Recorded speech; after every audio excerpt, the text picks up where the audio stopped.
Hi everyone, welcome to Here We Are, Brattleboro's community talk show. I'm Wendy O'Connell, and our guest today is Tim Weed. Tim is an outdoor adventurer who has traveled the world. Tim writes literary adventures filled with mystery and wonder. He teaches writing, and he's core faculty and founder of various writing groups. Tim worked at Putney Student Travel, leading international educational programs around the globe, and he continues to lead travelers far and wide. A member of the Vermont Humanities Council Speakers Bureau, Tim also plays a big part in our annual Brattleboro Literary Festival. Tim has won many awards for his fiction, and his latest novel, The AFTERLIFE Project, received a starred review from Library Journal and was a finalist for the Prism Prize in Climate Literature. There will be a book launch party June 3rd at Next Stage in Putney, with a book tour to follow this summer. Welcome, Tim. Thank you. Great to have you on the show. It's great to be here. Yes. Thanks for having me. Yeah, well, it's great to have you, and it's so timely, and I'm so glad we were able to get you on before you take off for book tour, right? Thank you. Tim, as the intro suggests, travel's been a really big part of your life. Yeah. And is this something that started when you were a kid? Was it part of your family? Yeah, actually, so when I was 7, my young parents, loaded us into a 1966 green Volvo station wagon, and we drove from Denver to what was then British Honduras. It's now Belize. Wow. And we spent a year there, almost a year. My dad was doing doctoral research on the Belize-Guatemala border. So we were driving around Central America for a year, and that I guess in some way that probably gave me a bit of the travel bug. That's a long way to go, right? Yeah, early memories for sure. Yeah, no screens either. No. Yeah. A lot of card games. Yeah.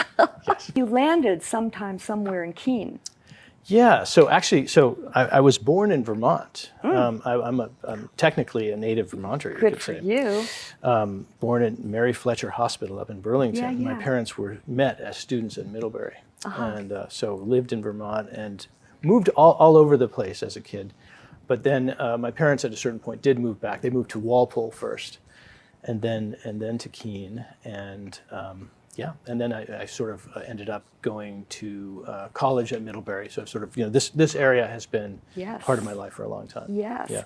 So that's a real heritage at Middlebury, because your kids went too, didn't they? Did both of them? They both did. It's kind of embarrassing, but it's great. It's a great school, and yes. It is a great school, and it's a beautiful area too. Yeah, it is a beautiful area. So along with the traveling, you write a lot about the outdoors and your connection to it, and whether it's fly fishing or being out there building campfire, connecting and harmonizing with nature in your work. Yeah, can you talk a little about that? Yeah, I mean, thank you for noticing that, because that is a big part of what I see as my kind of mission or comparative advantage or whatever as a writer is that a lot of my stories are set in nature and the wilderness, and it's a big part of my own life, and I think it's something that we as a species have in some ways become a little separated from. Yeah. So in my fiction, I kind of aim to bring that back, if you will, and to allow that kind of, not to allow, but sort of to encourage that kind of experience for readers. And it means a lot to me, so it's natural that it would appear in my work. Well, it's also, my experience is it's so tactile. Like I remember from your first book, Field Guide to Murder and Fly Fishing, which is one of the best titles ever, I think. There's just this one scene that stuck in my mind about, I think it was 2 brothers out in a boat with their grandfather or grandfather, catching fish, and also a couple other things that happened after that. But it was, in these 2 small scenes, you created a life-death experience and how the characters responded to that, and also the feel of the fish. Yeah. I'm a fiction writer primarily, and I do write nonfiction as well. But one of the things that I love about fiction is that, and I think that one of the comparative advantages of fiction is that it allows, what it does is it allows a reader to experience the world from inside a consciousness that's not their own. And that's rare. I mean, in a certain way, if you think about it, we all live our lives surrounded by people, family, friends, etc. But in a certain sense, we're all very much alone because we're trapped within our own consciousness. Right. And so fiction allows us the experience of experiencing a story from inside a consciousness that's not our own. And that's the reason that fiction is not going anywhere. The reason the novel's not dead by any stretch, and never will be, because people crave that. And so wilderness or nature and experiences in nature and the sort of that tactile thing that you're talking about is one of the ways that I've found to present that kind of interiority that fiction is so good at, the way of kind of being inside someone as they're experiencing the physical world that surrounds them. Yeah, and nature obviously in many of your stories or novels is a character itself, right? It's a different kind of character. Right. Yeah. Yeah, But yeah. Just going back for a minute, in Middlebury, you studied global policy and strategy and Spanish? I was a Spanish major and I was an economics minor. And then I did get another master's degree in policy, in international environmental policy. So yeah, I was on that track for quite a while. Really? Yeah. So how does that apply to what you're doing? Well, I mean, I do still, so, one of the ways it applies in a very pragmatic sense is that as a writer, I still have to make a living. It's a rare writer there are writers who make a living purely on their writing, and I aspire to be one of them. Would be great. Yeah. But for now, I have to make a living other ways. And so educational travel has been a huge part of my career, as you mentioned in the intro, and it's one of the ways that I'm able to fund the life of being a writer. Yeah. And so the Spanish has been very good for that, and the international stuff has been very good for that. Yeah. But I don't use it really directly in my writing. Right. So. But Yeah. it must have expanded your worldview in some way. Oh, absolutely. Yeah. I mean, studying abroad, I was lucky Right. enough at Middlebury to study abroad in several different locations, in Spain, in Mexico, Wow. and in Jamaica, and that really sort of started this career of spending a lot of time in different countries. Yeah. And of course, the travel is something that has definitely appeared in my fiction. Yes, and so doing when you were at Putney Student Travel and doing international education with kids, what was that experience like for you? In some ways, it's one of the best jobs I've ever had. Yeah. It's so much responsibility. But the Putney Student Travel, and also later I directed college semester abroad programs for SIT. And it's the same idea, sort of being in a place and helping people to learn, because I love to teach. So it kind of combined teaching and travel, and it was a wonderful job. But it has a shelf life. You can't do that all the time, because it's a lot of work. And you're for the high school students in particular, you're in loco parentis. Yes, that's which right. means a lot. It means if anything goes wrong, you're responsible. And I liked that responsibility, but I also, I'm sort of glad that I'm not doing that anymore. You did mention Nat Geo and having a job with them for a period of time. Yeah, and that in fact was on one of those National Geographic programs was the inspiration for the current novel, the Afterlife program. But yeah, so for a number of years, I worked first with Putney Student Travel. Putney got the contract to create National Geographic's youth programs, which they called National Geographic Student Expeditions. And I was put in charge of that. So I was actually in charge of developing all of those programs and got to do quite a lot of travel and to develop these programs, which was a great experience in itself. But then later, after I left Putney Student Travel, I became what's called a featured expert for National Geographic, where my job was to go on many of their expeditionary trips around the world, especially in Spanish-speaking countries, and I'd give illustrated lecture series on local figures or on some of the history or the natural environment or whatever. It was an amazing job. It was a great job. But my title was expert, National Geographic expert, and I had huge imposter syndrome because I don't consider myself an expert. I'm more of a student of life. And so after a time, I was just like, I can't go on pretending that I'm some kind of expert. But I got some great travel programs out of it, one of which was this one around Tierra del Fuego and through the Beagle Channel and around Cape Horn, was in many ways the inspiration it provided the inspiration for the novel that became the Afterlife Project. One of the other passengers was the head of the Mauna Loa Observatory in Hawaii, an astrophysicist. Another one was a young Princeton paleoclimatologist. And so it was in conversations with these two that I sort of developed the premise and in a sense gave me permission to write this kind of weird, futuristic, speculative novel. Yes. So. Well, it's a fascinating read. I'm not a big fan of dystopian fiction. What I found so interesting about this book was that it cleaved together in a way that made you interested in everything that was going on, and you had the threads going through of the relationship and all of the other things. It also was not a big downer the way that dystopian novels can be. I'm not sure how you pulled that off, actually. Yeah. I mean, I think it's a real testimony to your ability to do fine writing, you know, to really make it a story that held together. Yeah. Yeah. Thank you. I wonder if you could talk a little bit about maybe how you balance those things. Yeah. So balancing what is a dark story. I mean, it's Yes. a dark story. Certainly, the backstory, the situation that the characters find themselves in, is difficult, and it also has to do with our current dilemma, with the current crisis that Yes. we as a species are facing. You know, with the climate catastrophe, with biodiversity loss, habitat loss. I mean, all of these things that are sort of coming to a head. It's very dark to think about. And but yet I also feel that so I feel that fiction is often dark. Darkness is a source of dramatic tension, which is something that fiction kind of relies on. One book that I think about a lot is Tolkien's Lord of the Rings and The Hobbit too, which basically it takes place in a very dark world. It's darker than mine in this book. You've got this beautiful Middle Earth that is in the process of being subsumed by the shadow of evil and Mordor and Sauron, right? And yet you have these islands of life, and it is a very kind of immersive, entertaining, dynamic story. And so in a sense, that's kind of what I was trying to do with this story. Was the situation, the world of my novel is dark. The human species is under threat of not being able to continue. Part of the story takes place in 2068, where things are really dark. In terms of the planet and every so there's a lot of that. And yet, it's a quest story. My story is a quest story. It's a double quest, actually.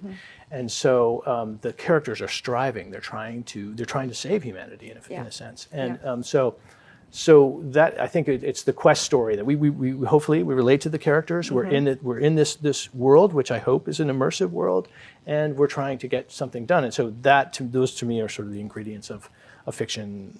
Hopefully that people want to read. Yes, there's something compelling at each section, each page even. There's something compelling that keeps you going. Yeah, there's one other thing that I would say though, because the question was about how do you make a dark story into something that it doesn't feel dark or that feels that the reader sort of delights in a little bit. And part of that for me was also this idea that nature, in this sort of deep future narrative, nature is the thing that survives and thrives. Right. And so for me, in the research I did, that was the thing that kept coming back. If looking at things in a deep time perspective, that nature is going to prevail. And so that there's sort of an optimism at the heart of the story, I think. Yes, a strong force. Yeah. You've been doing these little videos called Fiction Chronicles, which I watched a few of them, and they are so interesting. These, for folks out in the audience, you can just YouTube Tim Weed, Fiction Chronicles. Yeah, it's a playlist. It's my YouTube site is called Tim Weed. I think it may be called Tim Weed Writer. I don't know, but you can find it. Yeah. And so Tim has a bunch of different subjects, but each of them are like 4 or 6 minutes long. And I got to say that when I was listening to them, I realized, I've become a very sloppy reader.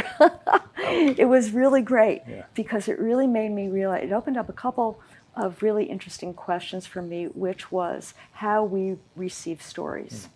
And, how we tell stories, how we receive stories, which is like, now we have a lot of choices. There's book, there's audio, there's still campfire. I'm not saying that one is better than another, but the things that you bring up in these little videos are things to watch for, things to be aware of. Again, it's about our awareness in whatever we're partaking in. And so I found them really helpful. It's like, talking about Edith Wharton, what is it? Well, she's just a really good craftsperson for one thing. She's so good. Yeah. And but also, you have all different topics, from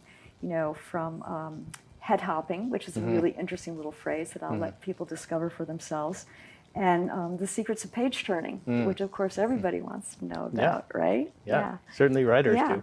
So yeah, I mean, those videos are part of my ongoing. One of the great pleasures of being a writer is that, first of all, you're a lifelong student. You're learning about whatever it is that you're writing, and it's great. It sort of gives you an excuse to always be learning.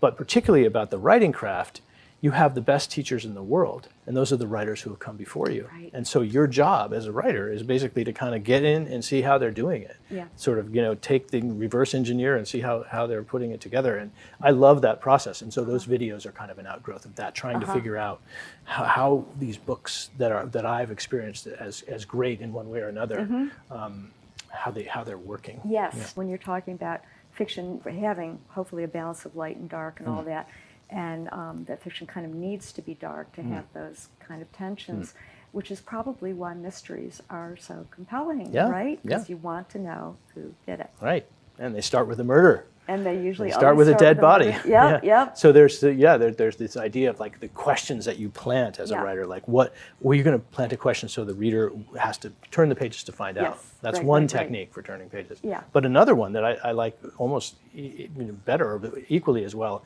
is what we call dramatic irony. Is when there's a train coming around the tracks. You're up on a hillside. You're watching this train come. You see the people that are on the tracks. They're on the tracks. So you want to go down and tell them to get off the tracks, but you can't tell them because you're reading a book. So you know something that the characters don't know. I mean, Hitchcock talked about this. He said, if two people are sitting in a bar and a bomb goes off, that is a surprise. But if you see, in a previous scene, if you see someone come in and plant the bomb under the table, and then you see the two people talking there, that is what he called suspense, what I'm calling dramatic irony. You know the bomb is there. You want to get the people, shake them by the lapels and say, get off of that table, but you can't. Yes. And so that is a real source of page turning. And you've got an investment. That's the thing. Exactly. You get the reader invested in what's happening. Yeah. Tim, you've won numerous awards, and one thing that I'm just going to point out, which is very obvious, is that between your traveling and having groups of people traveling, and you're wanting to transport your readers, you've got a whole thing going on with travel, transporting people from one place to another, right? Yeah.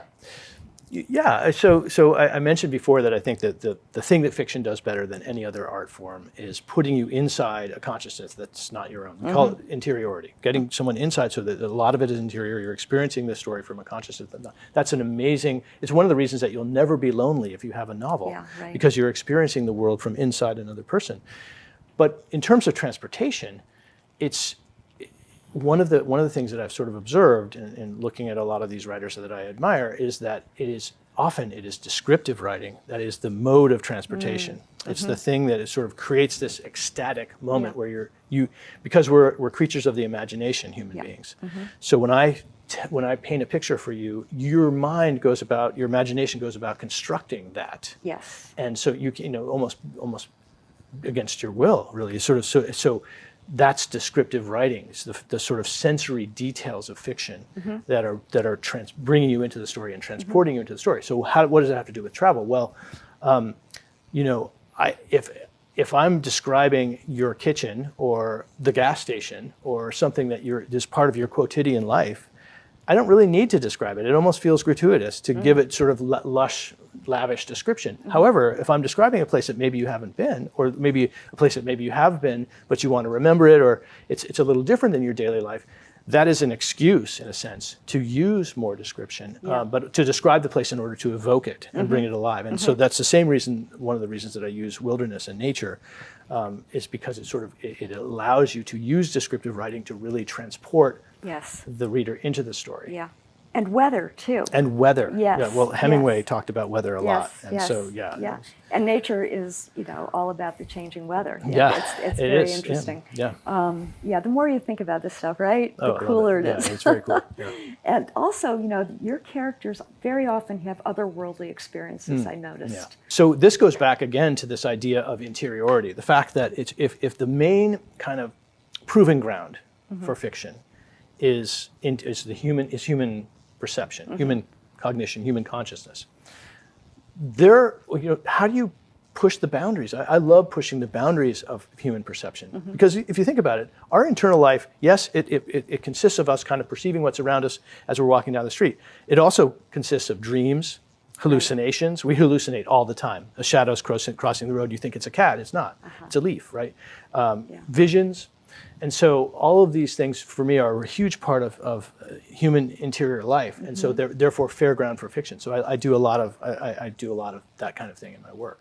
But then there's also the question of like, is it just a vision or is it actually supernatural? And I'm sort of not necessarily always clear about that. Yes.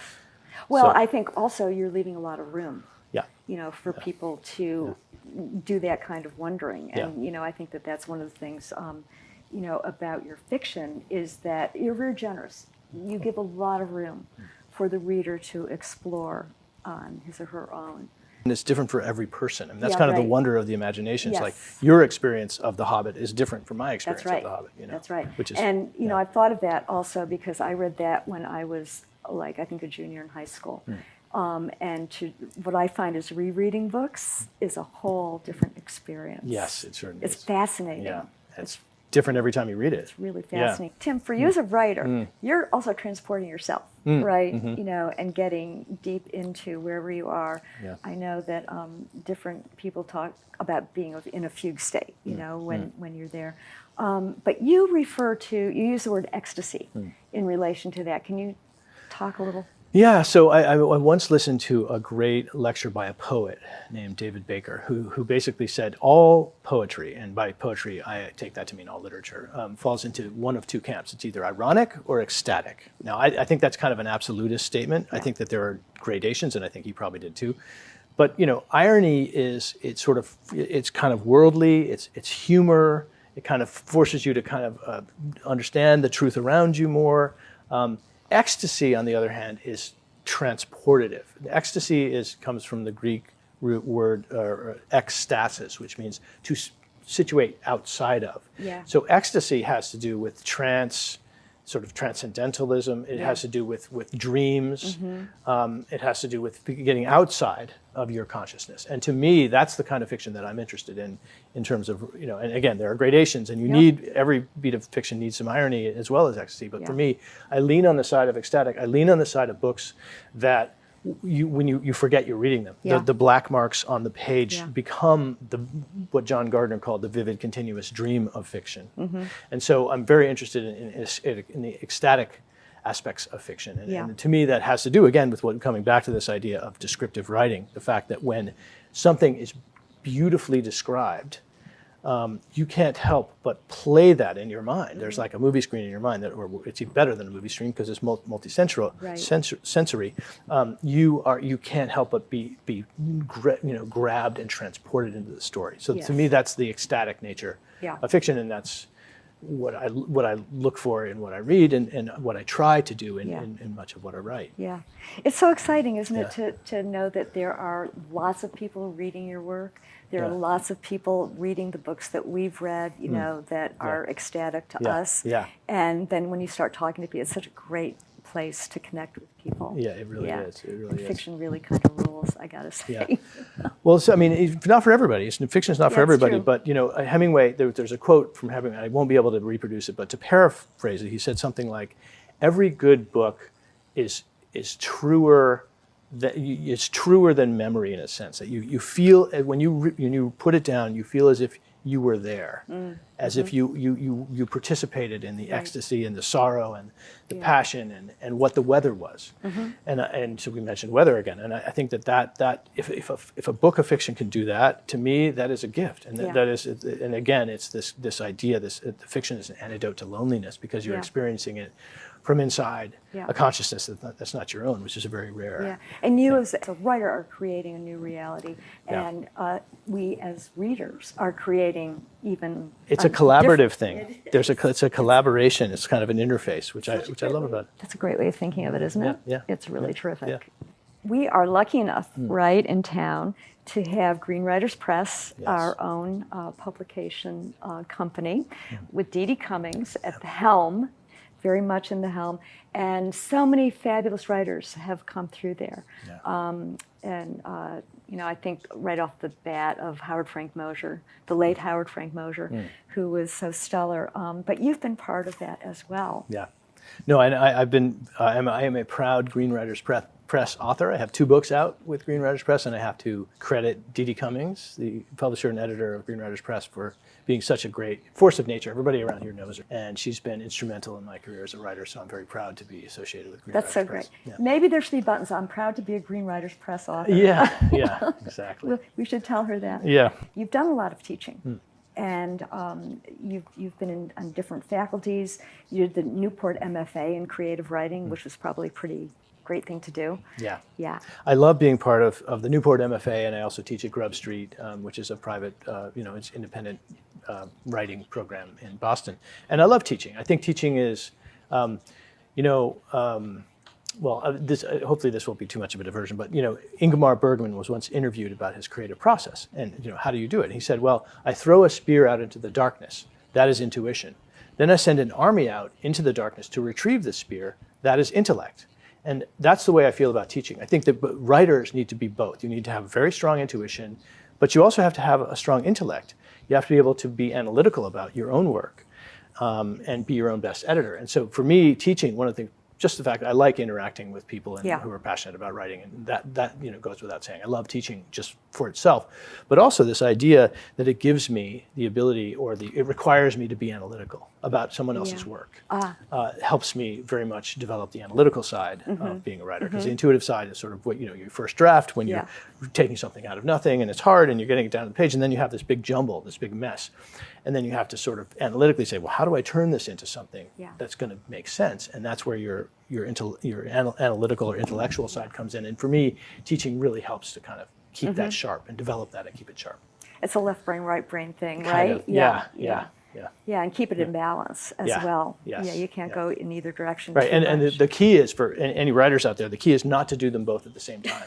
Right? Don't try to be intellectual, analytical, and creative and intuitive at the same time. Wear one hat, then take it off and put the other hat on. And so in between drafts, you can be analytical, but when you're actually writing, try to really be as intuitive as you can and come back and forth. That's really good advice.